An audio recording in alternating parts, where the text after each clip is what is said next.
শেখ হাসিনা আমাদেরকে যথার্থ টার্গেটটা করেছিল, সেই টার্গেটের মূল লক্ষ্য ছিলাম আমরা। আমাদেরকে বলা হয়েছিল একটা গুলি করলে একটা সরে বাকিগুলো লড়ে না, সেই লড়ে না লোকগুলো ছিলাম আমরা। মাননীয় স্পিকার, আপনারা যেমন 51% সমর্থন নিয়েছেন, 70% প্রায় জনগণ কিন্তু গণবিপ্লবের গণভোটের পক্ষে তারা রায় দিয়েছে। গোটা বাংলাদেশ আবার জেগে উঠে গণভোটকে তারা কার্যকর করছে। সংবিধানের প্রতি আজকে বর্তমান সরকারি দলের কেন এত প্রেম জাগ্রত হয়েছে, এটা বাংলাদেশের মানুষের জানার অধিকার আছে। যদি সংবিধানই আমাদের রক্ষা করতে পারত, তাহলে সংবিধান আমাদেরকে বলে দিত যে আমাদের সেদিন বালু ট্রাক সরানোর ক্ষেত্রে সংবিধানের পৃষ্ঠা আমাদেরকে খুঁজতে হতো।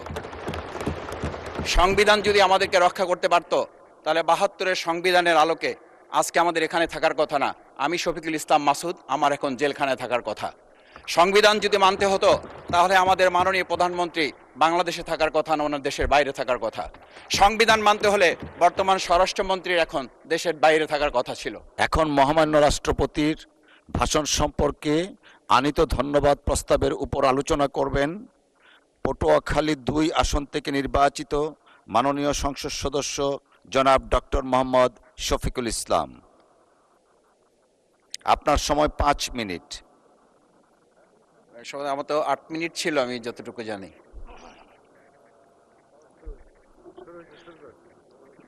আসসালামু আলাইকুম। মাননীয় স্পিকার, আপনাকে ধন্যবাদ। আজকে আমি মহান আল্লাহর দরবারে শুকরিয়া আদায় করি এবং আমার প্রিয় পটুয়াখালী 112 বাউফল 2 আসনের যারা নির্যাতন, নির্মম এবং হামলা মামলার শিকার হয়েও ভয়কে জয় করে ন্যায় এবং ইনসাফের প্রতীকে ভোট দিয়ে তারা আমাকে বিজয় করে এখানে কথা বলার সুযোগ করে দিয়েছে। মাননীয় স্পিকার, আপনি জানেন আজকে আমরা যখন এখানে দাঁড়িয়ে কথা বলি, তখন আমাদেরকে এটা ভাবতে হচ্ছে যে আমরা কথা বলতে গিয়ে আবার বিগত 17 বছরের কোনো একটা বৈষম্যের মধ্যে পড়ে যাচ্ছি কিনা। কিন্তু আমাদেরকে এটা ভাবতে হচ্ছে, আমরা যখন এখানে দাঁড়িয়ে কথা বলছি, আমাদের কথা বলার সময় শহীদ শরীফ ওসমান হাদি ইনসাফের পক্ষে কথা বলার সময় বলেছিল, আমার প্রতি যে জুলুম করবে আমি তার সাথেও ইনসাফ করতে চাই। আমরা লক্ষ্য করেছি এই সরকার প্রতিষ্ঠিত হওয়ার পর শরীফ ওসমান হাদির ব্যাপারে তার বিচারে কতটুকু কার্যকারিতা নিয়ে এসেছে তা আমরা এখন পর্যন্ত জানতে পারিনি। আমার মনে হয় আমরা সংবিধান নিয়ে ঘাটাঘাটি করতে করতে যদি সংবিধানই আমাদের রক্ষা করতে পারত, তাহলে সংবিধান আমাদেরকে বলে দিত যে আমাদের সেদিন বালু ট্রাক সরানোর ক্ষেত্রে সংবিধানের পৃষ্ঠা আমাদেরকে খুঁজতে হতো। সংবিধান যদি আমাদেরকে রক্ষা করতে পারত, তাহলে 72-এর সংবিধানের আলোকে আজকে আমাদের এখানে থাকার কথা না। আমি শফিকুল ইসলাম মাসুদ, আমার এখন জেলখানায় থাকার কথা। সংবিধান যদি মানতে হতো, তাহলে আমাদের মাননীয় প্রধানমন্ত্রী বাংলাদেশে থাকার কথা না, ওনার দেশের বাইরে থাকার কথা। সংবিধান মানতে হলে বর্তমান স্বরাষ্ট্রমন্ত্রীর এখন দেশের বাইরে থাকার কথা ছিল।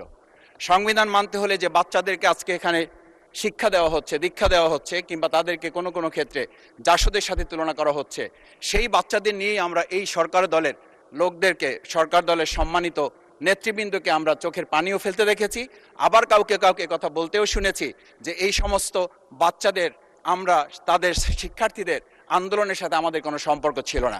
আমরা খুব লজ্জিত হই মাননীয় স্পিকার, আমাদের এই বর্তমান সময়ে আমরা যদি এটা খেয়াল করি যে আমাদের বাংলাদেশের এই বর্তমান প্রেক্ষাপটটা নতুন করে এখন যে গণভোটের যে আজকে ন্যায্যতা অন্যায্যতা, সাংবিধানিক পৃষ্ঠা, লাইন, অক্ষর, দাড়িকমা আমাদেরকে শেখানোর চেষ্টা করা হচ্ছে, যদি সেটা হতো তাহলে বাংলাদেশ জাতীয়তাবাদী দলের সম্মানিত মহাসচিব তিনি কয়েক হাজার পুলিশের বেষ্টনীর মাঝখানে একা একটা মোবাইল নিয়ে তাকে আমরা দাঁড়িয়ে থাকতে দেখেছি, তখন সংবিধান আমাদেরকে রক্ষা করতে পারে নাই।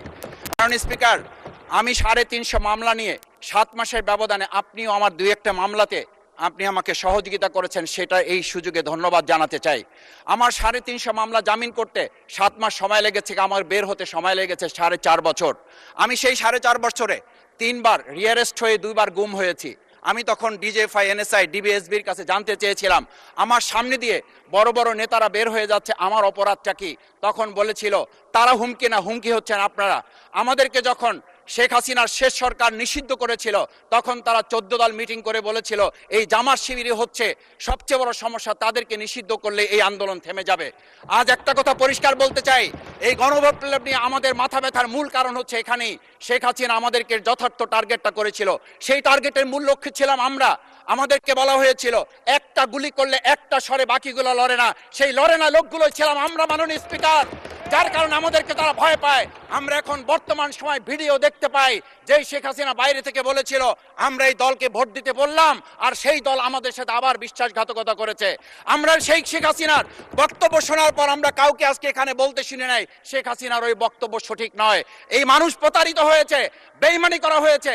আবার যদি গণভোট জুলাই সনদ নিয়ে এই জাতির সাথে প্রতারণা করা হয় তাহলে মূল্য দিতে হবে শুধু নয়, আবার আমাদেরকে 17 বছরের সেই জেল জুলুম নিপীড়ন গুম খুনের জায়গায় আমাদেরকে ফিরে যেতে হবে। আমি মনে করি পরিষ্কার বক্তব্য, গণভোটের প্রতি সমর্থন না জানিয়ে জুলাই সনদকে যদি আজকে ইগনোর করা হয় তাহলে আমাদেরকে কিন্তু আবার সেই গুম খুনের আয়নাঘরের দিকে আমাদেরকে ধাবিত করা হবে।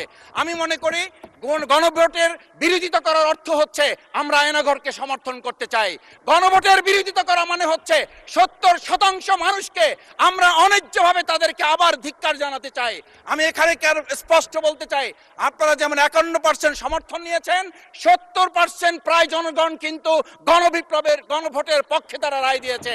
আপনাদের চেয়ে সেই 51%-এর তুলনায় সেই 70% প্রায় গণভোটকে যদি আপনারা ইগনোর করেন তাহলে আমি বলবো আমার বাউফল, আমার পটুয়াখালী শুধু নয় গোটা বাংলাদেশ আবার জেগে উঠে এই গণভোটকে তারা কার্যকর করতে।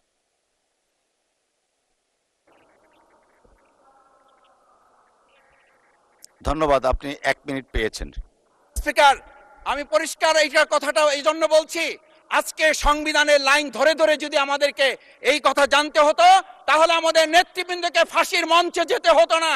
আমার মতো ছোট মানুষের কাছে সে সময় ডিজিএফআইয়ের কাছে প্রস্তাব এসেছিল, আপনারা কি চান, মন্ত্রিত্ব চান, দেশ পরিচালনা চান, সবকিছু দেওয়া হবে, শুধু শেখ হাসিনার নীতিতে আপনারা আসেন। সেই নীতি তো ছিল 72-এর সংবিধান, সেই নীতি নিয়ে আজকে কেন এখানে এত কথা বলা হচ্ছে? আমরা পরিষ্কার জানি, আমরা যদি সেই 72-এর সংবিধানকে ভালোবাসি তাহলে এখানকার নেতৃবৃন্দ এবং মরহুমা বেগম খালেদা জিয়া নিজে বলেছিল আমরা সুযোগ পেলে এই সংবিধানকে আমরা ছুঁড়ে ফেলে দেব। সেই সংবিধানের প্রতি আজকে বর্তমান সরকারি দলের কেন এত প্রেম জাগ্রত হয়েছে এটা বাংলাদেশের মানুষের জানার অধিকার আছে। আমি আমার প্রিয় বাউফলের মানুষের প্রতি ভালোবাসা শ্রদ্ধা জানাই। যেই বাউফলবাসী আমার দাবি আদায়ের জন্য, আমার এলাকার মানুষের অধিকার আদায়ের জন্য এখানে দিয়েছে, আমি সেই অধিকার। ধন্যবাদ মাননীয় সদস্য।